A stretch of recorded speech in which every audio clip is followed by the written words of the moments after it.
이 심성은 촉을 지은 것이면서 동시에 내 속에 내재해 있는 것이다. 이 부분을 뒤에 가서 다시 설명을 드리겠습니다. 우리가 종교적 본향과 인문학적 차원을 결합해서 인간성을 규정한 그런 아주 전형적인 고전이 내가 보기에는 동양의 고전입니다. 그리고 이 고전과 관련한 종교적 전통에 잘 드러나고 있습니다. 이 동양의 고전 가운데 제일 기본적으로 공부하는 사람들이 읽어야 할 책이 사서 아닙니까? 그죠? 사서 하면은 조금 전에 내가 말한 공작 어록을 적어놓은 논어. 그 다음에 이제 공작하고 시차가 좀 150년에 한 200년 정도 차이가 있는 맹자 사상을 정리하는 맹자. 그 다음에 원래는 이게 따로 독립도 안 돼 있고 얘기라는 책에 들어 있었는데 이거를 수달하는 사람이 이 내용을 따로 빼내야 한다 해가지고 내용이 그리 길지 않습니다만 따로 묶어놓은 게 뭐냐면 중용과 대학입니다. 그래서 그거를 논어, 맹자, 중용, 대학 이 네 개를 우리가 사서라고 하지 않습니까? 사서 가운데 옛날부터 차돌 중용이다. 중용이 깨치기가 제일 어렵다고 해서 차돌처럼 이게 간단하고 깨치기 어렵기 때문에 그렇게 하고 있습니다. 그래서 이 중용은 읽어볼수록 아쉬움을 하는 그런 것을 저는 그렇게 됐습니다. 이 중용 첫번째 뭐라고 이야기하는지는 아주 유명하죠. 크나랗게 인간학적인 측면에서 인간의 존재를 어떻게 내걸고있느냐. 천명지미선이라 하늘이 명령하는 것이 곧 여기에 성이라는 것은 human nature, 인간이 원래 가지고 있는 본성이다. 원래 성이다. 그러니까 인간이 지니고 있는 본래 성은 지엄한 하늘의 명령에 의해서 분부되어 있는 겁니다. 여러분들이나 내한테나 모든 사람에게 똑같이 분부되어 있습니다. 그래서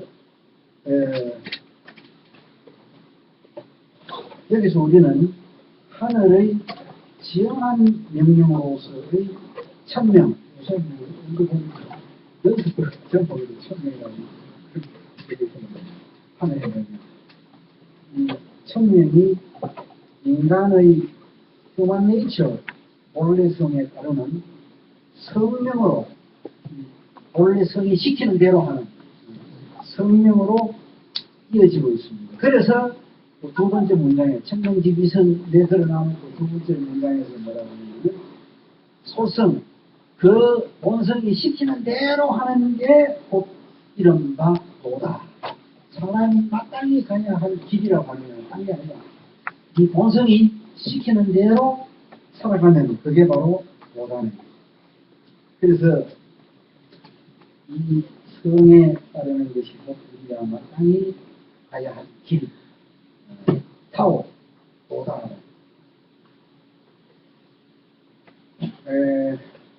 또 노자하고 공자하고는 동시대의 사람인데 실제로 공자를 하면 노자가 나이가 많았어요. 공자가 노자를 만나고 나서 제자들이 노자는 어떤 사람입니까? 물으니까 공자는 뭐라고 했냐면 용과 같은 사람입니다. 지금 땅을 밟고 사는 우리하고 그런 수준의 존재가 아니다. 하늘 나라를 나르는 용과 같은 존재다. 그래서 노자가 정치가 어지러우니까 그 세상 꼬라지 보고 싶하고 손을 타고 국경을 넘어가다가 국경을 지키는 수비대가 그리고 보니까 저는 오늘 심상찮아가지고 당신 내가 보내주겠는데 당신이 이 국경을 넘어가려면 뭔가 내한테 하고 싶은 말을 하나 남기고 가요. 그러니까 하루밤 사이에 쓰는 책이 모자 도덕기입니다. 네. 그러니까 삶의 지혜를 얻었다 하면 우리가 혹사 도덕기를 꼭 이 모자는 뭐라고 했냐면 한자문에 그대로 인정해놨습니다. 복청명, 하늘의 지엄한 명령으로 되돌아가는 것, 그걸 엄숙하게 지키고자 하는 되돌아가는 것, 그게 곧 성명, 인간이 가지고 있는 본래의 성의 명령에 따르는 그걸 항시도 잊지 않고 일관되게 성명을 지키는 길이다. 즉 그게 청명으로 되돌아가는 것이 곧 성명의 항상 일관됨을 얻는 것이다. 그렇게 말했습니다. 그래서 이 교육은 이 성이 본래 성이 시키는 대로 그 길을 한결같이 닦는 그래서 종종 세 번째 문장에서 뭐라고 하냐면 수도 그 도를 닦는 것이 곧 교육이다. 그 길을 한결같이 닦는 과정이 바로 교육이다. 즉 수도지 도라.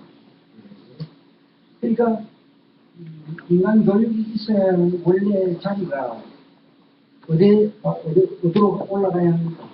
천명에 가닿아야 합니다. 그죠? 그러니까 교육을 우리가 뭐 입시제도를 이리 뜯어 고치고 저리 뜯어 고치고 그래가지고 교과목을 이래 했다가 저래 했다가 그렇게 사람 마음대로 할 수 있는 게 교육이 아닙니다. 대단히 지엄한 겁니다. 하늘의 명령에 따라서 엄중하게 지켜야 할 게 교육이라는 겁니다. 바로 그런 수준에서 우리가 교육을 규정해야 한다. 교육의 자리를 놔야 한다. 그래서 교육이 본래 있어야 할 자리를 청, 성, 도, 도로 이어지는 그런 것을 우리가 볼 수가 있습니다. 그런데 가끔 우리가 특수교육은 지금도 특수아동을 영어로 고전적으로 지금 쓰고 있어요.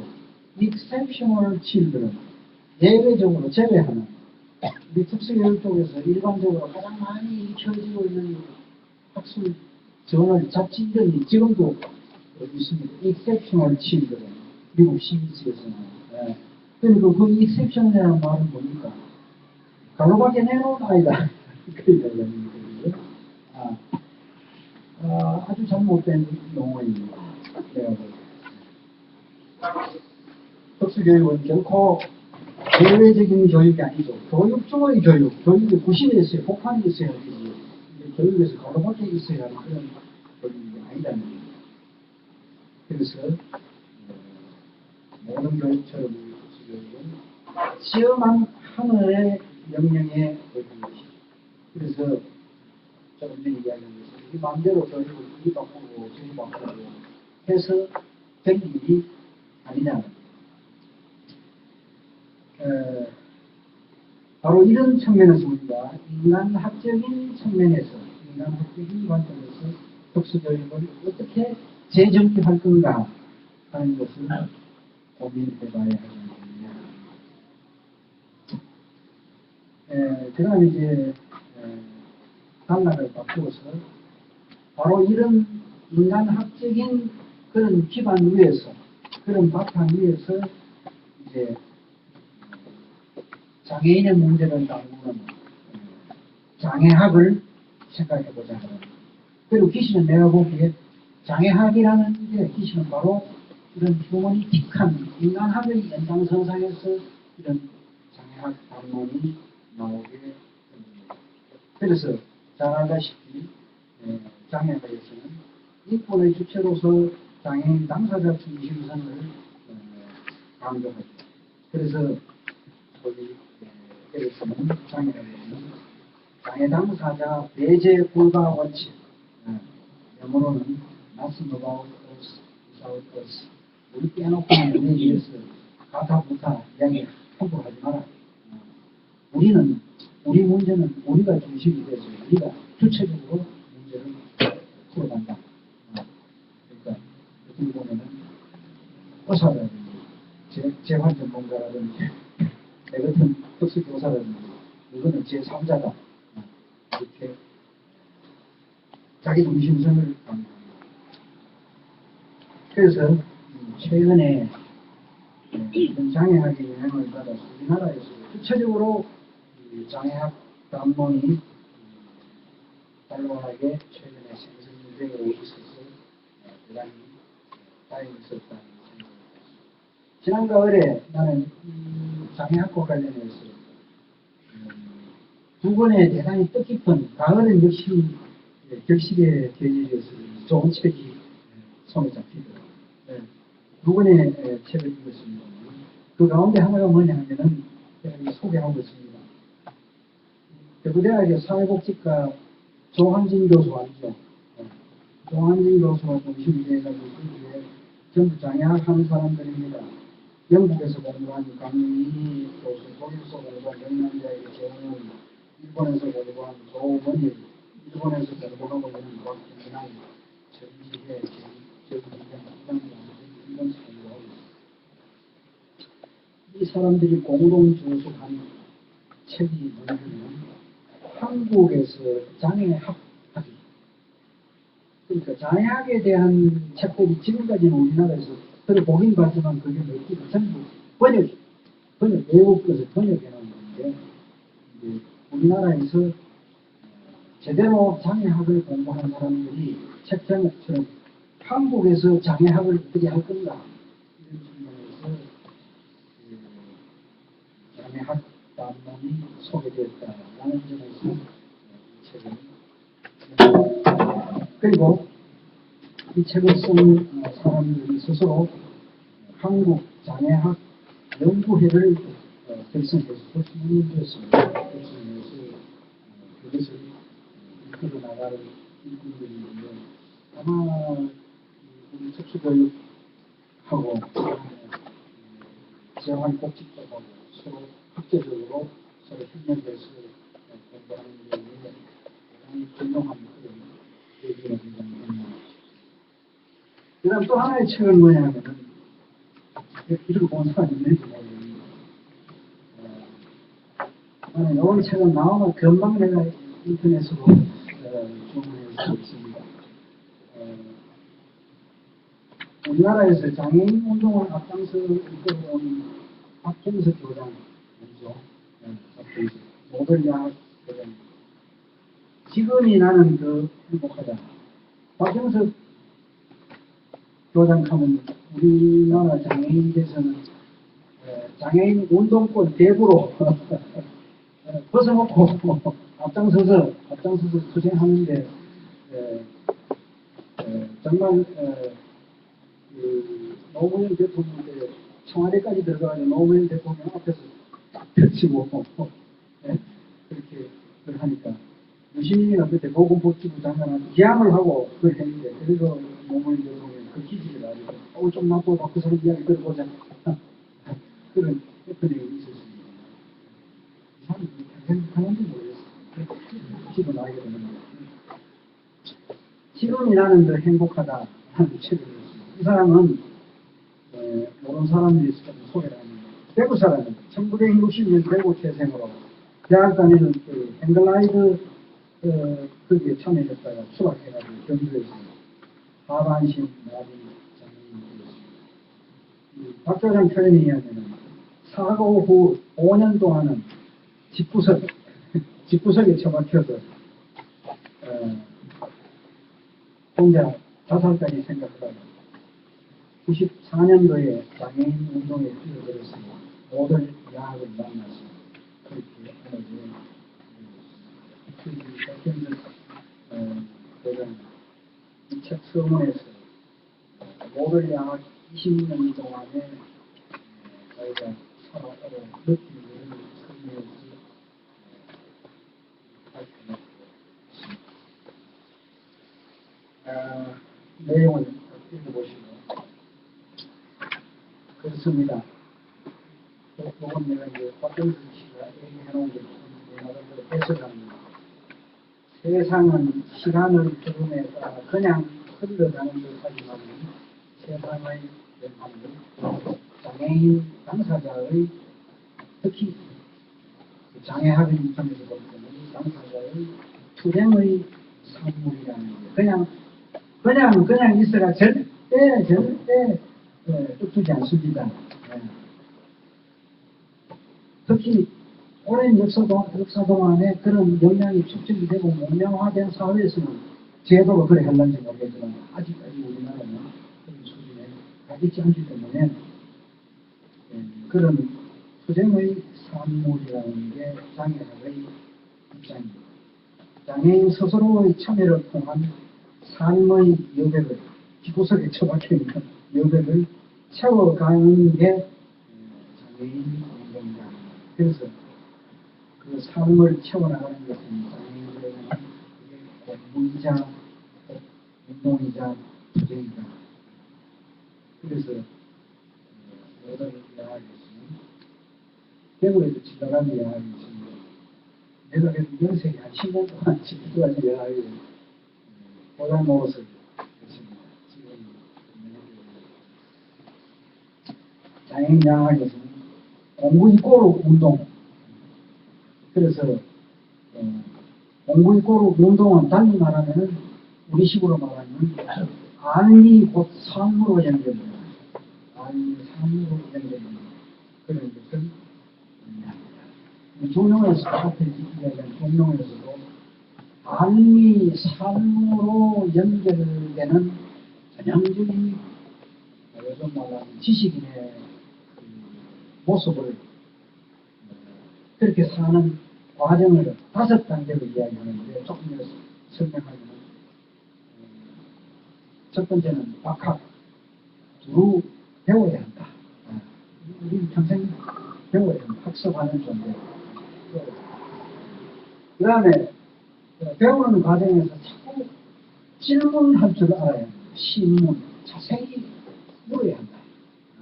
그래서 원래 우리가 학문이라는 말이 우리 동양에서 한자로 학문이라는 말이 어디서 나왔냐 하면 박학 뒤에 배울 학자하고 신문하고 질문할 때 물을 묻자.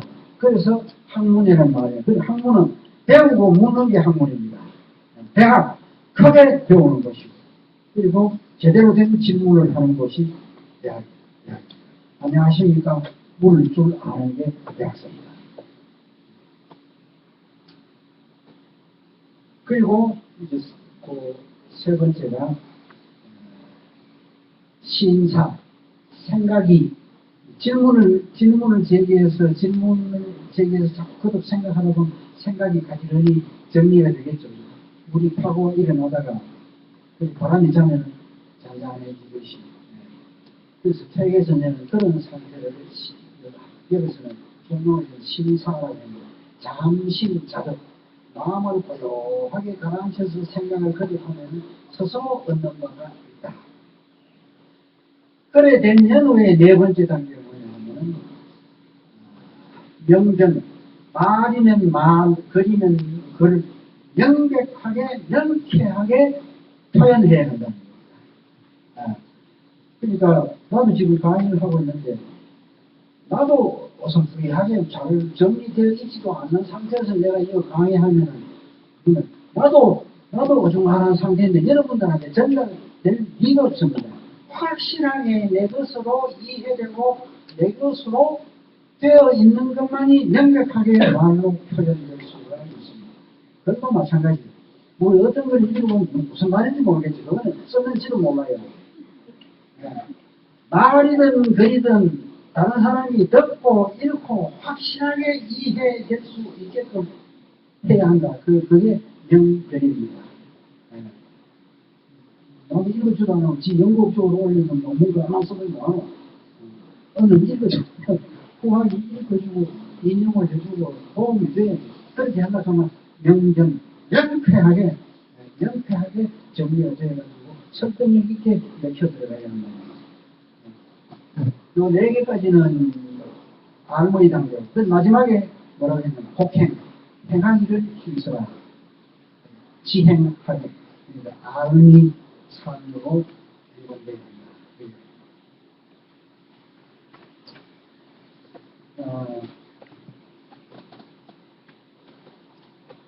이런 장애학 담론을 우리 농의 세계에 좁혀서 제기되는 게 바로 거기서 내가 다음 장면에서 장애학 담론을 기조가 농 세계에서 제기되는 것이 바로 농인학 데프스토리. 이거는 데브 플라이드 농의 자존심을 드러내는 농 문화의 정체성이 아직 분명하지 못한 면이 우리나라는 아직은 그런 면이 있습니다. 이건 어떻게 보면은 농민 자신들의 책임이면서 동시에 그들과 함께 살아가고 있는 청인들의 책임. 그 책임, 공동 책임인데 그러면 어느 쪽 책임이 더 무거우냐? 참 가리기 어렵습니다만 대개 그런 경우에 예수님은 어떻게 심판했습니까? 소수이고 힘없는 자에게 먼저 손을 들어주는 그러니까 다수의 청인 세계에서 더 적극적으로 노력을 이해하도록 노력을 해야 한다.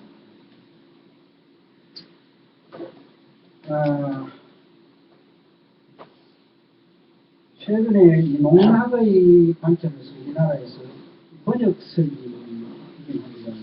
주목할 만한 책으로 임병준 교수와 같은 과에 있는 농인 교수 장진석 교수가 오디즘과 인간으로서의 농, 그러니까 오디즘 앤드 데프가 조그마한 책인데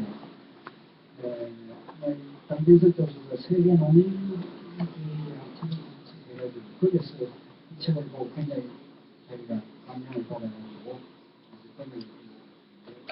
농인학의 관점에서 내가 보기에 대단히 주목할 만한 책입니다.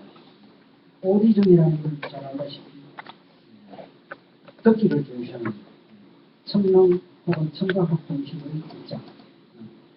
그 다음에 이제 데프드라고 하는 농인학의 입장에서 농의 문제를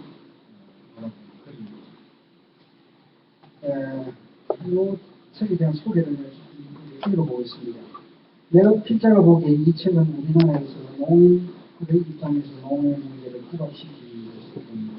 오디즘은 청각주의로 번역될 수 있겠습니다만 여기서 영어 발음이 그대로 표기해 나왔습니다. 데프드라는 말은 풀어가서 해서 인간으로서의 농이라고 그렇게 번역해 나왔습니다.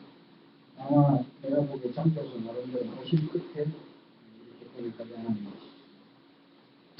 그래서 이제 그 밑에 보면은 이 책 서문에서 장진석 교수가 오디즘은 뭐고 데프드는 뭐냐라는 것을 설명해 놓은 건데 인용해 놓은 게 밑에 나옵니다. 그러니까 오디즘 입장에서는 말하자면 그래서 본 것처럼 청인 중심주의, 청인 우선주의, 청년 우월주의, 청각주의, 검성언어주의, 농인 차별주의 이거를 대변하는 게 오디즘이고 그 다음에 이제 데프드라고 하는 말은 농인을 한 인간으로 보고자 하는 그런 사회학적인 의미가 대단히 난무한 그런 표현으로 이게 된다. 그래서 나는 그래서 이 역자는 장교수는 데프드를 풀어서 인간으로서의 농인이라고 그렇게 그러니까 오디즘 입장에서 보면은 우리 농인들은 항상 채무자와 같습니다. 청인들은 채권자와 같고, 그러니까 돈 받는 사람은 항상 의젓하고 바꿔서 빚진 사람은 항상 중국들이 있고, 그러니까 오디즘 입장에서 볼 때에 청인은 항상 채무자로 행세하고 농인은 채권자, 아니 아직 그거도 청인은 채권자고 농인은 채무자고 그런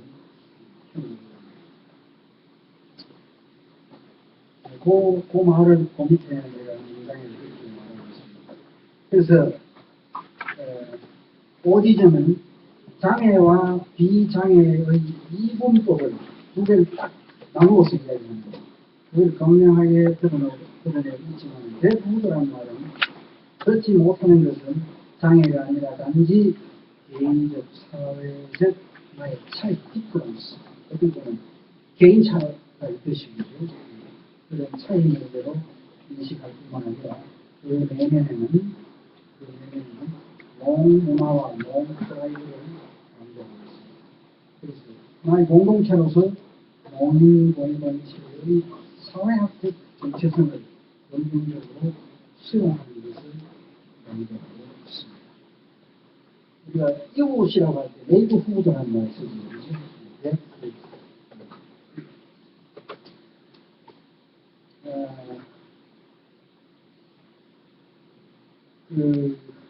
금년이 서울 내학교도 그렇고 서울 농학교도 그렇고 개교 100주년입니다.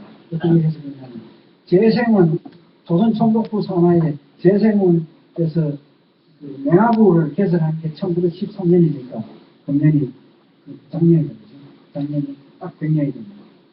그래서 서울 농학교 개교 100주년 쪽에 마침 기념 학술대회에 제가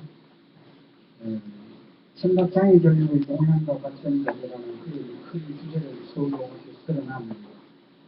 거기서 저는 농교육의 쟁점과 과제 5W1H는 5W1H는 내가 이름 지은 용어인데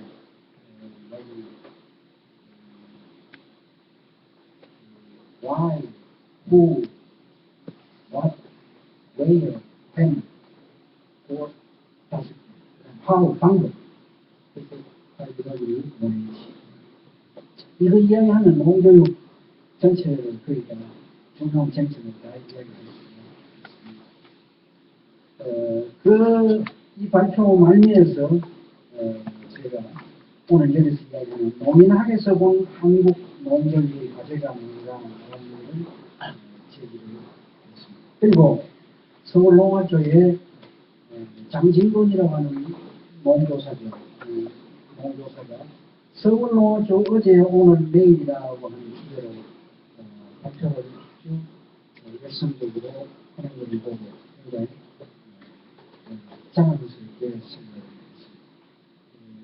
장진건 선생은 학교 다닐 때 제 연구실에서 공부를 했기 때문에 그런 생각이 그리고 이 학술대의 마지막 순서로 서울공학교 동문대표로 강소혜 목사 잘 알죠. 노아인 그는 누구인가 강소혜 목사님 농학생들의 학력 신장에 대한 농조사의 효율성이라는 주제로 발표했는데 요지는 뭐냐면 거기 이야기하는 농교육이 특히 우리나라에서 한국 농교육이 성공적이지 못한 이유는 여러 가지가 있겠지만 농인교사의 부족이 중요한 이유가 된다는 것을 말하고 있습니다. 그러니까 지금 이 자리에 있는 여러분들이 분발해서 농학교에 존경받는 교사로 자꾸 진출을 해야 합니다. 그렇게 농인교사가 많이 진출해야지 내 학교는 교장이 나오는데 농학교는 아직까지 교장 한 사람 나온 적이 없습니다. 그러니까 그 말은 뭐냐 하면은 서울농학교 동문 입장에서 수학을 능숙하게 하는 교사가 농학교의 교사로 있어야지 아이들 실력이 교육할 때 제대로 된다라고 하는 적시한 그런 겁니다. 우리 일반적으로 특수교육을 하는 입장에서 보면 말이 좀 지나치다 이런 감을 가질 수 있습니다만 강주의 목사는 이렇게 말할 수 있고 이렇게 말해야 합니다. 네.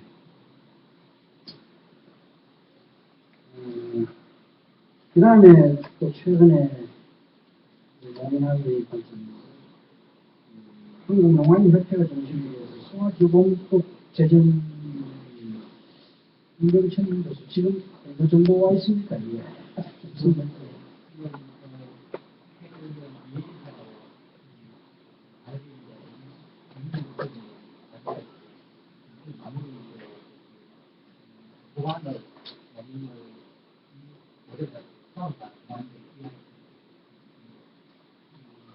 상대는 저에 있는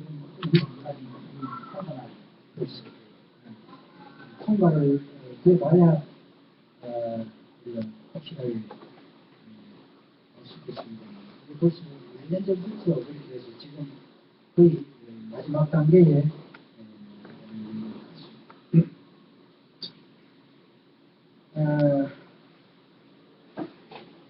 그 다음 그 밑에다가 내려가서 농거리에서 의사소통 방법 문제는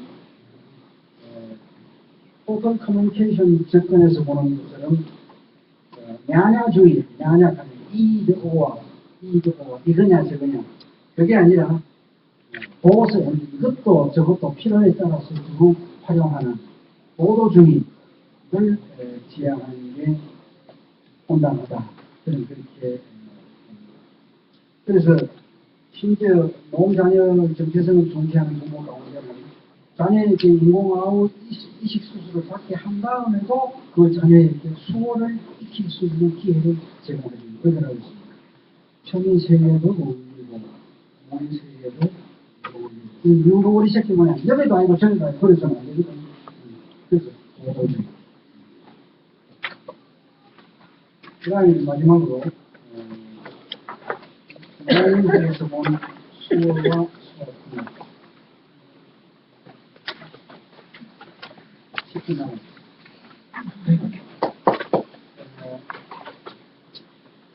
여기서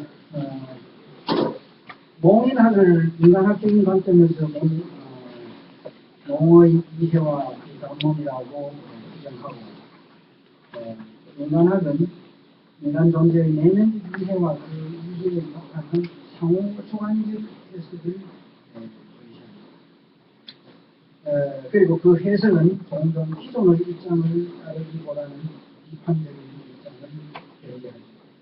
그래서 사회학문의 저 위에 있는 이론의 관례에서 볼 때 이거를 뭐라고 하냐면 지금 인간학적인 관점 이거를 진보적 라디칼 휴머니즘, 진보적 휴머니즘이라고 말을 하기도 하는데 크게 보면은 여기서 내가 말하는 농인학은 농인에 대한 진보적 휴머니즘의 반영이라고 볼 수 있습니다. 그 밑에 하는 이야기는 특집의 철학에서 하는 이야기는 내용이 좀 까다롭기 때문에 생략해도 아무 관계 없습니다. 생략해보고 그 밑에 인간학으로서 진보적 휴머니즘은 우리 스스로가 설정한 내재적인 비판 혹은 성찰을 기준해서 볼 때 우리들 스스로가 얼마나 소소한 모순적 존재인가 혹은 부족한 존재인가 끊임없이 되돌아보고 그것을 삶의 진정한 고통이자 보람으로 생각되지 않습니다. 브라질의 진보적인 민주주의 철학자인 파울로 프레이지라는 사람입니다. 그는 인간화의 문제를 일반적인 평생 주장했습니다. 그가 말한 인간화의 문제는 억눌린 자를 향한 자유와 해방의 과정, 페다고지 오브 오프레스트, 억눌린 자를 위한 교육이라는 유명한 책을 냈죠. 전 세계적으로 입혀지고 있는 교육학에 대한 고전 강의입니다. 그래서 프레이드는 자유 실천으로서 인간화의 본질은 대화, 서로 주고받는 대화함을. 그래서 프레이드는 대화의 조건으로 사랑, 그 다음에 대화하려고 하면 시가 잘났다고 뻗으면 대화가 안 되겠죠. 초래, 겸손, 그 다음에 서로 믿어요. 시의 절망이 아니라 희망을 이야기할 때에 대화가. 그래서 프레이드가 말하는 인간화의 바로 이런 인간화의 문제로서 수어와 사이렌지 수어의 통역을 인터프리티를 우리가 다시 생각해 봐야 합니다.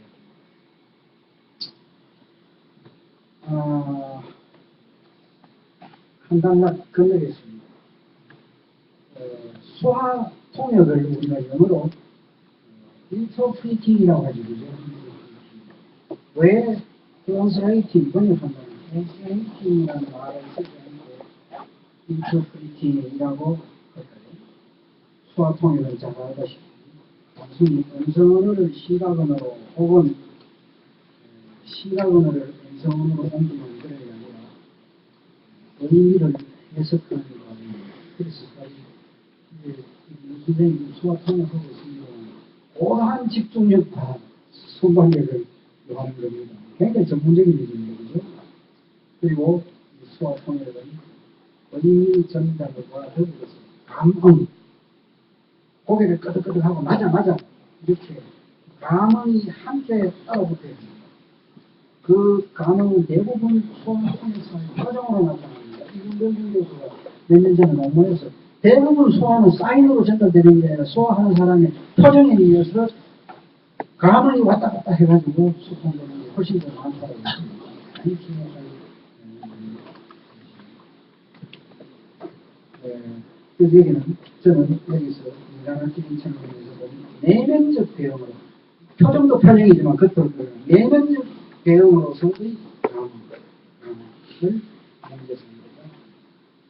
원래 우리 동양에서는 우주 변화에 내 몸의 기동이 자연스럽게 맞아떨어질 때에 감흥이라는 말이 있습니다. 감흥. 자연의 순응하고 합치되는 삶입니다. 그래서 노자 도덕경에서 사람은 땅을 본받고 그 땅은 하늘을 본받고 그 하늘은 다시 돌을 본받고 그 돌은 자연을 본받고 결국 제일 마지막에 뭐를 본받는다는 거니까 서서 그러한 자연을 본받는다.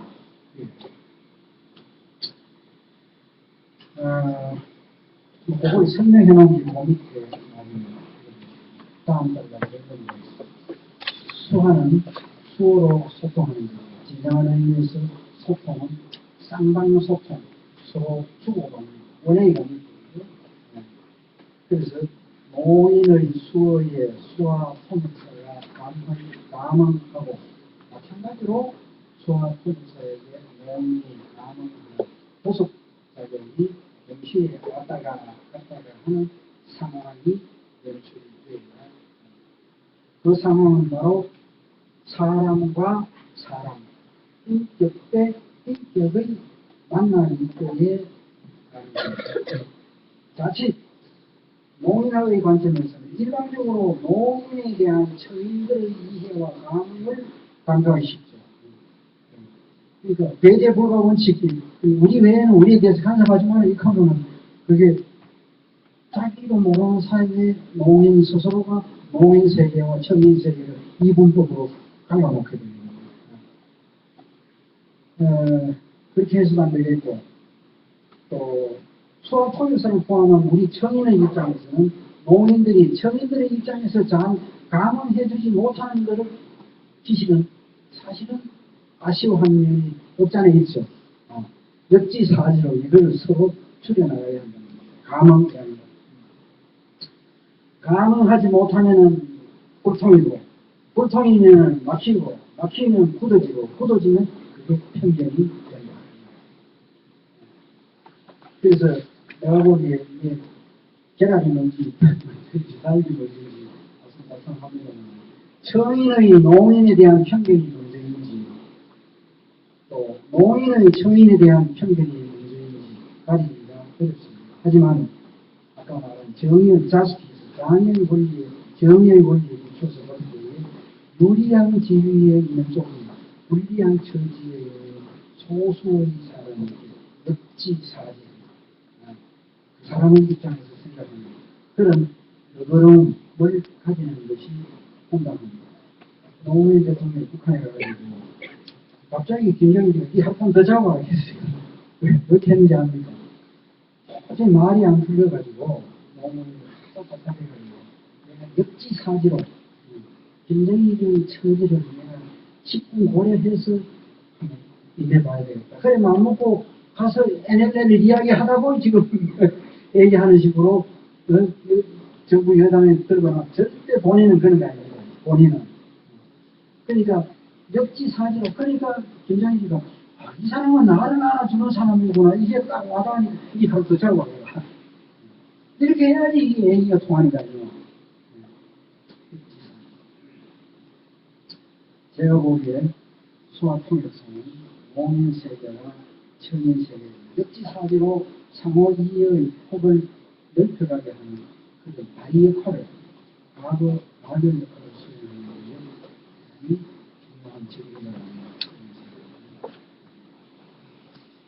그 다음에 건강경 이야기 조금 하겠습니다. 제가 이번에 해외여행을 하면서 건강경을 다시 숙박을 하고 시차가 바뀌니까 새벽에 잠을 깨가지고 다녀와야지.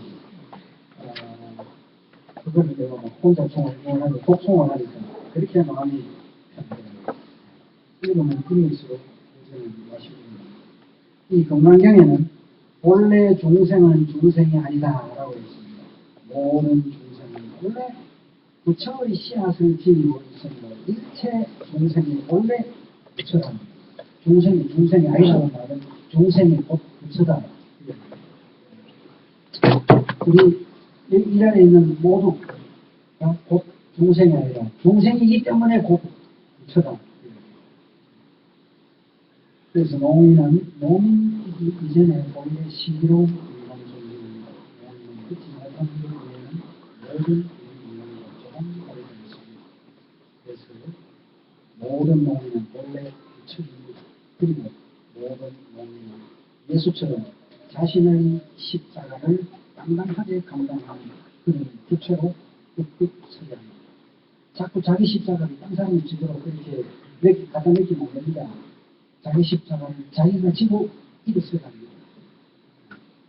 그래서 나는 아까 진보적 휴머니즘, 메디컬 휴머니즘을 했는데 그 건강경 구절과 관련해서 최근에 내가 느끼는 인간학이라는 걸 휴머니즘으로 이끌어 올리는 스피리추얼, 영어로 말하면 스피리추얼 휴머니즘. 인간이 곧 중생이 곧 부처라고 합니다.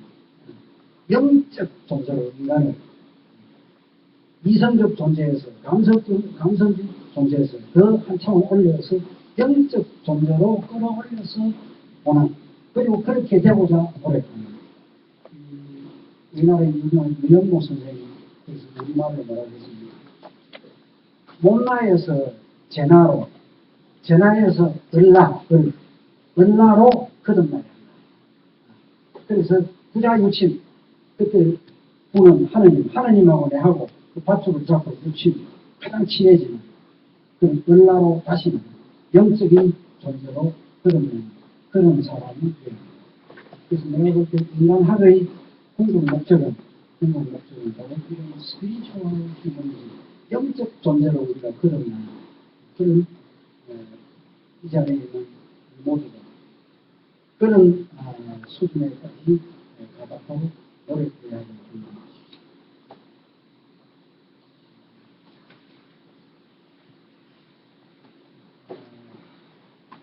그렇습니다. 종룡의 지성명화라는 말이 있습니다. 지극스러운 정성으로 하는 뭐든지 이루어진다. 지극한 정성이래야 너희 다른 사람에게 감통할 수 있습니다. 교사는 지극 정성으로 가르치는 일에 임할 때에 비로소 학생에게 감화를 줄 수가 있습니다. 명화의 화는 바로 감화를 의미합니다. 그래서 지성이면 감천이라 그래서 하늘도 감통하는 농경 교사와 수화 통역사는 지성으로 농인과 감통하는 사람이어야 서로 교화가 일어납니다. 수화 통역사로서 이종옥 선생은 수화 통역의 당신 모독을 대가로 하지 않았습니다. 농학생들이 교과 내용을 이해하지 못하면 그 농학생의 수준에서 그가 이해할 수 있는 언어와 방법으로 소통했습니다. 튜터로서, 개인 교사로서 이종옥 선생은 농학생들에게 끝내 감통과 감화를 안겨주고자 지성으로 노력하는 사람이었습니다. 그래서 우리는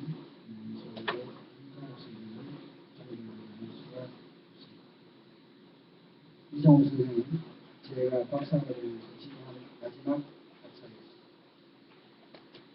2012년 8월에 정년 전화드리는 이동선 교수, 서인환 박사 같이 참여했습니다.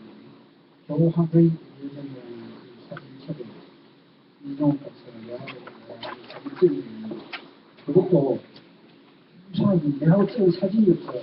그래서 내가 이정호 선생님하고 같이 일하는 동안에 이정호 선생님 내하고 사진 하나 찍어야 할까요? 해가지고 2층에 올라가가지고 이명신 박사님, 이경통님, 흉사님 앞에서 사진을 누가 앞에 찍었는데 그 사진 밑에다가 이정호 선생님, 난 처음에는 여사로 봤지만 사랑하는 모습을 또 한 장을 보면 존경하는 이 두 장의 사진 밑에 이정호 선생님이 가장한 간결한 한편이 저에게 감동과 감화를 가져주십니다. 지금 저는 이정호 선생님이 남겨놓은 말을 말로 사진을 붙일 수 없습니다. 레비석 철학자인 위트겐슈타인이 나한수 원리에 대해서는 질문해라. 굳이 말로 설명해가지고 터뜨리지 마라. 이런 경우에 어느 오단 오늘 우리는 일단 원한 수학공에서 인정할 수 있는 소명하면서 정의와 명의를 서로 감흥하고 감탄하는 그런 세상을 함께